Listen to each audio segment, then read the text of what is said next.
Applicable है। और यहाँ पे एक और बात कह रहा है कि ये तो क्राइटेरिया फुलफिल करेंगे ही, as per original marksheet and with minimum 40% marks in both math and science, है ना।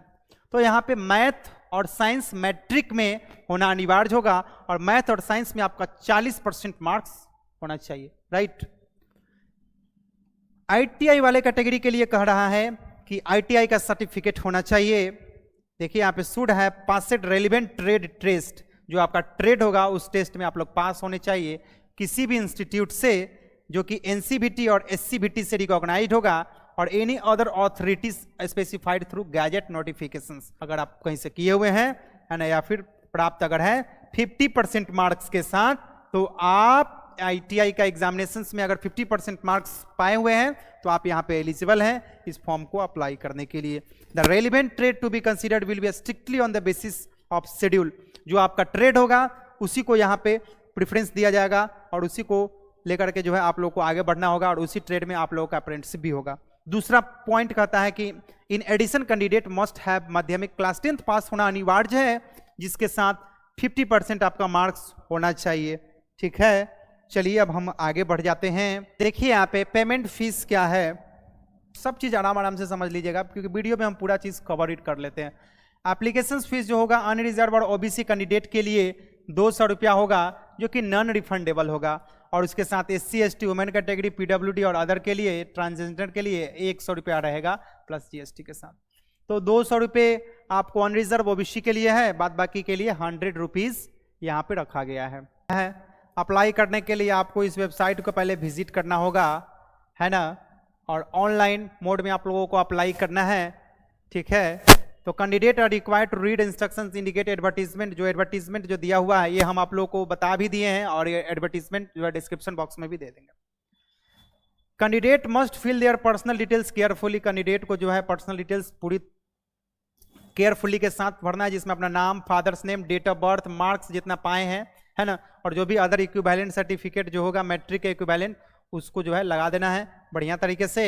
Candidate are advise to indicate their active mobile number और ईमेल आईडी, कैंडिडेट जो अपना एक्टिव मोबाइल नंबर और ईमेल आईडी देंगे जो बंद ना हो जल्दी, ठीक है, ताकि उस पर इंपॉर्टेंट मैसेज आप सबको विभाग के द्वारा दिया जा सके। उसमें आपको कलर फोटोग्राफ लगेगा, जो कि आपको स्टैंडर्ड साइज है 3.5 × 3.5 जो है आपका लिया जाएगा, और कलर फोटोग्राफ जो कि 3 मंथ से ज़्यादा पुरानी नहीं होनी चाहिए। ये 5/10/2024 के हिसाब से बता रहा है कि आपका करंट का फोटो रहना चाहिए, जो कि 100 DPI पे होगा, जो आप जहाँ साइबर कैफे वाले के पास जाएंगे तो ये सब भर देगा, हालांकि आप लोग भी भर सकते हैं। और फॉर्म जो होगा वो फोटो का जो साइज होगा वो 20 से 70 KB के अंतर्गत रहेगा, और क्लियर स्कैन पिक्चर होना चाहिए सिग्नेचर का, और उसका भी साइज यहाँ पे दिया हुआ है, और 20 से 30 KB का फाइल रहना चाहिए, और 12 डिजिट का जो आधार नंबर है आपका एकदम बिल्कुल प्रॉपर तरीके से भरा हुआ रहना चाहिए, और स्कैन कॉपी जो ओरिजिनल डॉक्यूमेंट रहेगा उसको PDF के फॉर्म में या फिर JPG के फॉर्मेट में 100 से 200 KB में आप लोगों को अपलोड करना है।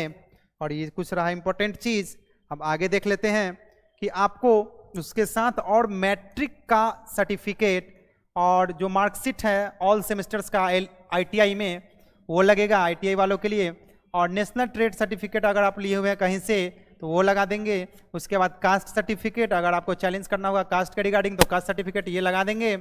जो क्रीमी लेयर के अंतर्गत आते हैं तो अपना क्रीमी लेयर लगा देंगे। फिजिकल डिजेबिलिटी वाले अपना जो होंगे कैंडिडेट वो अपना डिजेबिलिटी लगा देंगे। तो ये कुछ रहा डॉक्यूमेंट जो आपको ऑनलाइन पढ़ते वक्त ये सब स्कैन करके इसी फॉर्मेट और इसी साइज के अंतर्गत आप सबको अपलोड करना है, जिसमें passport size current colour photograph चलेगा और रिसेंट रहना चाहिए।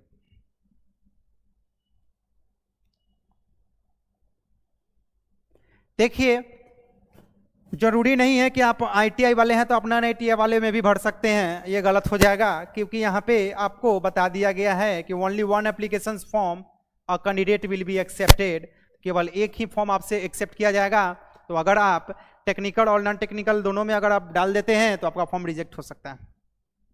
देखिए यहाँ पे रिजेक्ट की बात जिक्र कर रहा है, राइट। उसके बाद देखिए candidate should have possess Aadhaar card after the time of registration, candidate have filling 12 digit Aadhaar card number not having Aadhaar card number तो अपना passport, driving licence, photo ID वगैरह जो कुछ भी है सब लगा देंगे। एक्चुअली इसमें हर चीज को कवर किया है, एक लंबा एडवर्टीजमेंट है तो आप सबको हम दे देंगे। हम एक शॉर्ट नोटिस लेकर के आए हैं तो हम वीडियो को लंबा ना होने देते हैं और आप सबको ये इंफॉर्मेशन पता है, बिल्कुल बेसिक है। एक इंपॉर्टेंट चीज आप सबको बता देता हूं कि प्रोविजनली जब आप सिलेक्ट हो जाएंगे, जो कैंडिडेट अगर एग्जाम हुआ उस एग्जाम तो इसमें होगा नहीं, मेरिट बेसिस है, ठीक है। इसमें आपको अगर प्रोविजनली अगर आप सिलेक्ट हो जाते हैं तो आपको Aadhaar card shall be produce, original Aadhaar card है ना, ओरिजिनल आधार कार्ड होना चाहिए। और document mention above at the time of document verification, document verification के लिए जितना डॉक्यूमेंट आप अपलोड किए हैं उस सभी डॉक्यूमेंट के साथ और आईडी के साथ और बैंक पासबुक के साथ आपको आना अनिवार्य होगा। इस चीजों को आप लोग ध्यान ले लेंगे। और देख लीजिए यहाँ पे latest electricity bill, telephone bill अगर नहीं है तो ये सब चीजें जो है यहाँ पे बताया गया है। एड्रेस प्रूफ के तौर पर इतना सारा डॉक्यूमेंट ले आ सकते हैं, कोई भी चलेगा, ठीक है।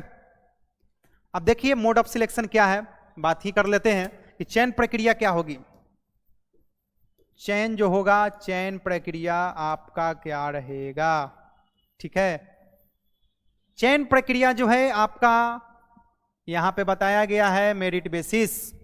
मेरिट बेसिस आप सबका चयन प्रक्रिया होगा जिसमें आपको choice under ordnance factory submitted, the merit list will be prepared separately for non IT और एक्स ITI कैटेगरी। तो इसके लिए अलग अलग मेरिट लिस्ट तैयार होगा। The merit list from non ITI category will be prepare factory wise. जो non ITI वाले होंगे वो फैक्ट्री वाइज मेरिट जो है बनेगा। ओवरऑल परसेंटेज आपका माध्यमिक और मैट्रिकुलेशन में जो रहेगा उसी के हिसाब से बनेगा, जिसमें आपका जिस सब्जेक्ट वाइज बढ़िया मार्क्स रहेगा और जिस स्टूडेंट का बढ़िया रहेगा उनका सिलेक्शन यहाँ पे होगा। और यही सब बात यहाँ पे कहा जा रहा है, ठीक है। ये देखिए अब बात कर लेते हैं कि ट्रेनिंग का जो ड्यूरेशन होगा आपका नॉन ITI और ITI कैंडिडेट के लिए आपको ट्रेनिंग जो है अप्रेंटिसशिप एक्ट 1961 के तहत होगा, यानी कि 1 साल तक के लिए रहता है कोई भी ट्रेनिंग, तो 1 साल तक के लिए ही रहेगा। और यहाँ पे स्टाइपेंड की अगर हम बात करें तो स्टाइपेंड जो है आपका गवर्नमेंट रूल जो है रूल 11 के हिसाब से अप्रेंटिसशिप का जो रूल है 1992 वाला उसी के हिसाब से आपको यहाँ पे प्रोवाइड किया जाएगा। नीचे बता भी दिया है नॉन ITI वालों के लिए 6000 और एक्स ITI वालों के लिए 7000 स्टाइपेंड के रूप में दिया जाएगा, ठीक है। तो आपको यहाँ पे सैलरी बता दिया गया है 6000 पर मंथ और यहाँ पे ITI के लिए 7000 पर मंथ। चलिए देख ही लेते हैं इसको। मेडिकल एग्जामिनेशंस में आफ्टर सक्सेसफुली डॉक्यूमेंट वेरिफिकेशंस और provisionally selected candidate medical examination will be conducted respective ordnance of the ordnance equipment factory, है ना। जो भी उनके ऑर्डिनेंस इक्विपमेंट फैक्ट्री होंगे उन पे जो है मेडिकल होगा, जिसमें डेट होगा, टाइम होगा, वेन्यू होगा मेडिकल एग्जामिनेशंस का, विल बी कम्युनिकेटेड सेपरेटली, जो आपको बता दिया जाएगा जो कि फैक्ट्री में होगा, है ना। तो ये सब रहा बेसिक कुछ टर्म्स एंड कंडीशंस है जो आप लोग देख लेंगे। ऑफर और एक्सेप्टेंस ऑफ एम्प्लॉयमेंट, देखिए इस पे क्या कर रहा है, ये पॉइंट आप लोग के लिए जरूरी है। It shall not be obligately the part of employed offer any employment to any apprenticeship. जरूरी नहीं है कि आप अप्रेंटिसशिप कर रहे हैं, ट्रेनिंग आप ले रहे हैं तो आप दावा ठोके कि हमें एम्प्लॉयमेंट भी चाहिए, यहाँ पे क्लियर कर दिया गया है। Not shall be obligately apprenticeship accept any employment, right. If offer any employer, the candidate are advised to get themselves formalized with their rules regulations under the apprenticeship 1968। अगर किसी को ऑफर किया जाएगा तो इस रूल के तहत जो है उसको किया जाएगा।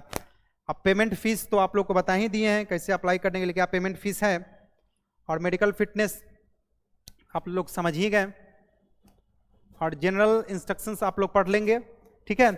तो आप सबको अप्लाई करने के लिए सबसे पहले क्या करना होगा कि आप सबको इस पेज पर आना होगा जो कि ऑफिशियल पेज है। इस पेज पर आने के बाद आप लोग यहाँ पे सबसे नीचे आएंगे और रजिस्ट्रेशन पे क्लिक करेंगे। जैसे ही रजिस्ट्रेशन पे क्लिक करेंगे तो रजिस्ट्रेशन पेज आ जाएगा जिसमें आपको नाम, father's name, mother's name, ITI के लिए कि नॉन ITI के लिए वो सिलेक्ट करना है, ठीक है। उसके बाद कैटेगरी सिलेक्ट करेंगे और अपना जो डेट ऑफ बर्थ है, जेंडर, मोबाइल नंबर, ईमेल वगैरह सब सही तरीके से डाल के सिक्योरिटी कोड डाल देना है और एग्री बटन पे क्लिक करके फॉर्म को सबमिट कर देंगे तो आप लोग को रजिस्ट्रेशन नंबर मिल जाएगा। जब रजिस्ट्रेशन नंबर मिल जाएगा तो लॉगिन पे क्लिक करेंगे। जैसे ही लॉगिन पे क्लिक करेंगे तो आप अपना यहाँ पे रजिस्ट्रेशन नंबर और पासवर्ड डालेंगे और लॉगिन कर लेंगे और डिटेल्स वगैरह सब फुलफिल करके और डॉक्यूमेंट वगैरह सब अपलोड कर देना है जो आप लोग के पास मैंने पहले बताया है, और फोटो वगैरह, सिग्नेचर वगैरह, ठीक है। और फॉर्म इस तरीके से सबमिट कर देना। लास्टली में बचेगा पेमेंट आप लोग डन कर देंगे। तो चलिए, अब आई होप कि आप सबको ये जो एप्लीकेशन से समझ में आ गया होगा। तो जो भी कैंडिडेट होंगे 10th पास या फिर नॉन ITI, तो वो इसके लिए एलिजिबल है और अपना फॉर्म अप्लाई करने का डेट मैंने बता ही दिया है। और बाकी जानकारी आप अपने डिस्क्रिप्शन बॉक्स में जा करके वहाँ से डाउनलोड कर लेंगे और वहाँ से प्राप्त कर सकते हैं। तो आई होप कि आप सबको ये इन्फॉर्मेशन अच्छा लगा होगा। अच्छा लगा तो हमारे वीडियो को लाइक करें, शेयर करें, सब्सक्राइब करें और दोस्तों के साथ भी शेयर करें ताकि उनको इस मौके का लाभ मिल सके। ठीक है, तो चलिए अब हम चलते हैं। तब तक के लिए धन्यवाद।